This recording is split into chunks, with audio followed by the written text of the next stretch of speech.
الحمد لله الحنان المنان الذي خلق الإنسان وعلمه البيان والصلاة والسلام على رسوله سيد الإنس والجان وعلى آله وأصحابه ذوي الخير والإحسان أما بعد فأعوذ بالله من الشيطان الرجيم بسم الله الرحمن الرحيم سبحان الذي أسرى بعبده ليلا من المسجد الحرام إلى المسجد الأقصى الذي باركنا حوله لنريه من آياتنا إنه هو السميع البصير صدق اللہ مولانا العظیم۔ بارگاہ رسالت معاب صلی اللہ علیہ وسلم میں درود پاک کا ہدیہ پیش کریں۔ اللہم صلی علی سیدنا و مولانا محمد معدن الجود والکرم وآلہ واصحابہ الکرام وابنہ الکریم وبارک وسلم صلاۃ دائمۃ سرمدا ابدا۔ عرش پہ تازہ چھیڑ چھاڑ، فرش پہ طرفہ دھوم دھام، کان جدھر لگائیے تیری ہی داستان ہے۔ عزیزان گرامی وقار، آج کی یہ پاکیزہ محفل نبی رحمت شفیع امت آقا نامدار مدینے کے تاجدار روحی فدا محمد رسول اللہ صلی اللہ تعالی علیہ وسلم کے سفر معراج کی یاد کا حسین موقع اپنی زندگیوں میں اس کے انوار و تجلیات لوٹنے کا اور اپنی نسلوں تک اس عقیدے کو منتقل کرنے کا آج حسین موقع ہے۔ یہ رات شب معراج کے نام سے پوری دنیا میں پہچانی جاتی ہے۔ آج یہ کھچا کھچ بھرا ہوا مجمع جو مصطفیٰ کریم صلی اللہ علیہ وسلم کے سفر معراج کو سننے آیا ہے اور اپنی زندگی میں پہلی بار نہیں سن رہے ہیں، ہر سال سنتے ہیں۔ ابھی نعت گو شاعر نے آپ سے کہا کہ مجھے دیکھنے یہ لوگ آئے ہیں، نہیں میرے عزیزو، حقیقت میں یہاں پر میرے مصطفیٰ کو سننے کے لیے آئے ہیں۔ اور ایک حقیقت میں آپ کو بتا دوں، معراج کی محفل میں آنے کا ایک عظیم مقصد سب کا یہ ہے کہ دل میں جو ہے وہ چہرے پر آیا ہوتا ہے۔ آج جو ہے منافق بھی پہچانا جاتا ہے اور مومن بھی پہچانا جاتا ہے۔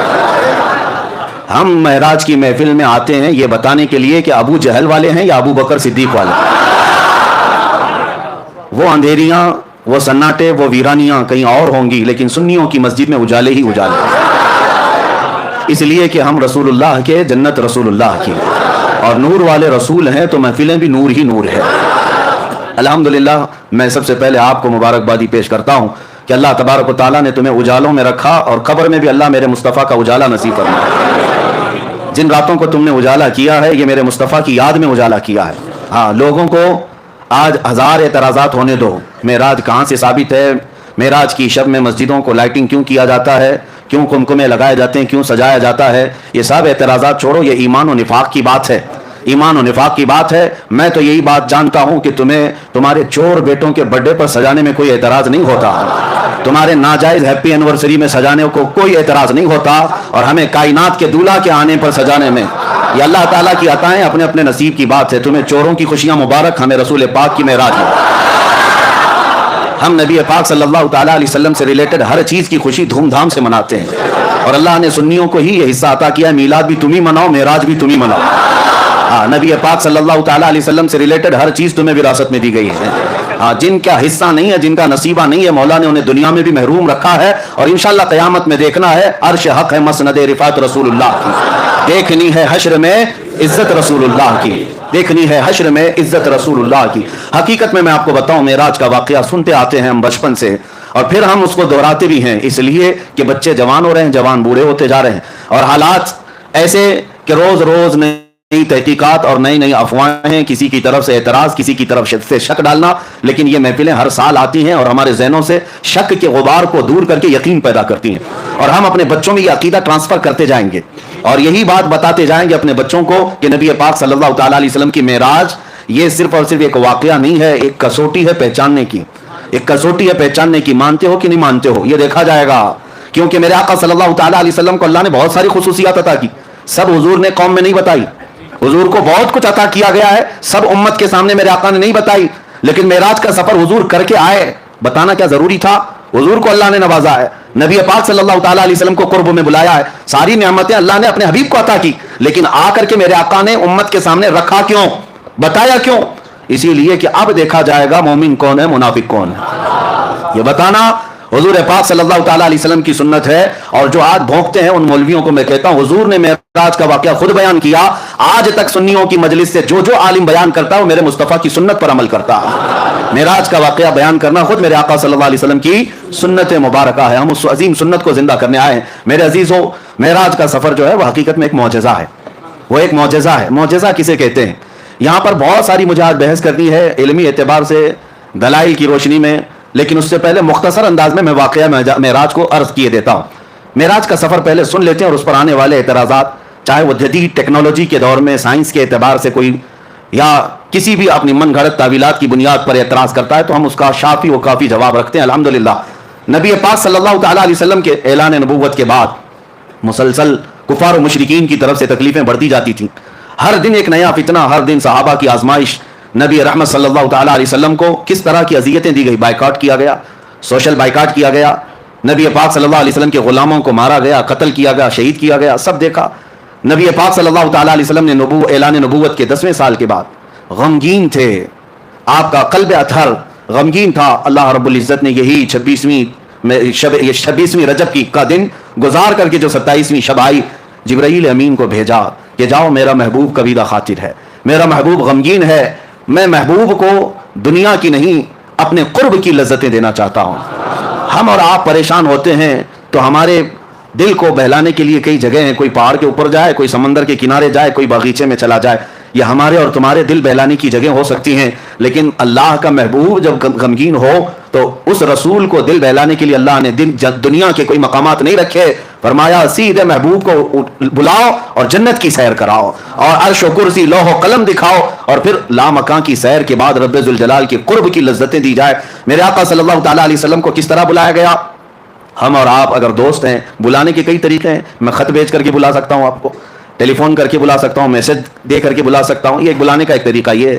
یا تو پھر آپ کو بلانے کے لیے بہت اعلیٰ محبت کا تقاضا یہ ہوتا ہے کہ اعلیٰ محبت کا تقاضا اپنی طرف سے کسی ایک کو قاصد بنا کر بھیجوں، اپنا معتمد کوئی ہو اسے قاصد بنا کر بھیجوں اور کہوں کہ آ جائیے، آپ تشریف لائیے. یہ عزت کا اعلیٰ درجہ ہوتا ہے.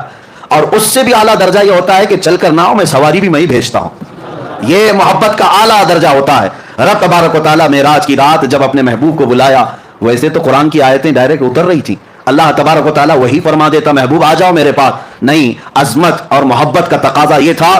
کائنات میں فرشتوں میں سب سے اعلیٰ جو ملائکہ اعلیٰ میں فرشتہ ہے وہ سید الملائکہ جبرائیل امین کو بھیجا گیا.